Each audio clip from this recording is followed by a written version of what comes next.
Game 4 brought a lot of different discussions to the table. Some fans wanted to complain about how terrible the refs were.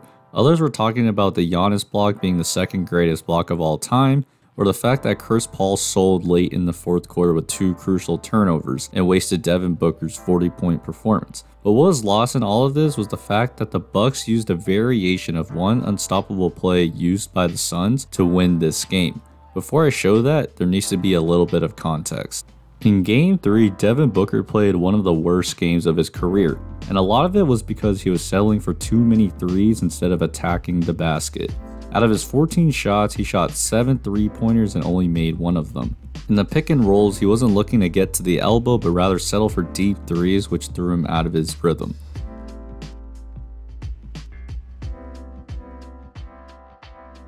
So how did he adjust? In Game 4, his game plan was to attack the basket and use the mid-range. To put this in perspective, out of the 28 shots he took, he only shot 3 3-pointers and missed all of them, which meant he scored just 40 off 2s and free throws. But the Suns also ran the dribble handoff a little differently, which got Booker a lot of great looks. So in Game 3, the Suns primarily ran the dribble handoff for Booker from the 3-point line, which made it harder for him to get to the elbow.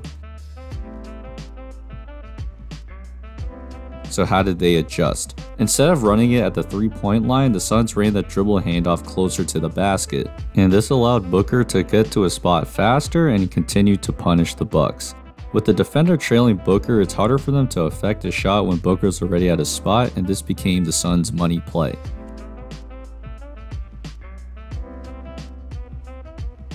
The Bucks tried stopping this by top blocking, which means putting a defender in front of Booker. But the Suns had a counter.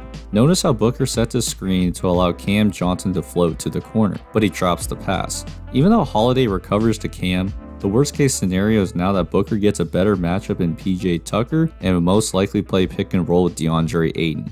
Because of this variation, the Bucks decided to play this straight up, and Jrue Holiday instead tried bothering Booker by grabbing him, and he gets called for a foul here. In the fourth, the Bucks adjusted by taking Lopez out of the game and switching Giannis onto Booker, which made it more difficult.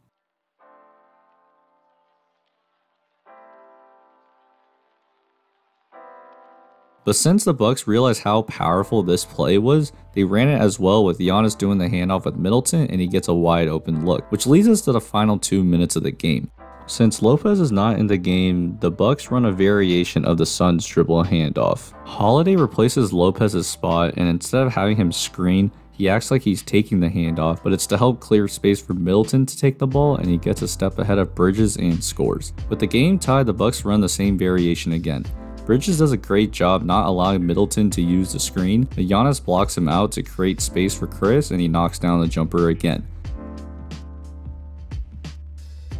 The Suns try running their money play on the next possession, and I think you know what happens next. Booker with Tucker on him, throws it up for Ayton, shot blocked by Antetokounmpo. What a block from Giannis! And with Chris Paul's costly turnover and Middleton finishing at the other end, the Bucks steal Game 4 and go back to Phoenix tied 2-2. If you learned something from Game 4, it's that the NBA is truly a copycat league, and teams will steal plays from each other to help gain an advantage. Hopefully you guys got a glimpse of what was happening in Game 4. If you want more NBA content, follow me on Instagram at The Coaches Report or on Twitter. Besides that, like and subscribe, and I'll see you guys next time. Peace.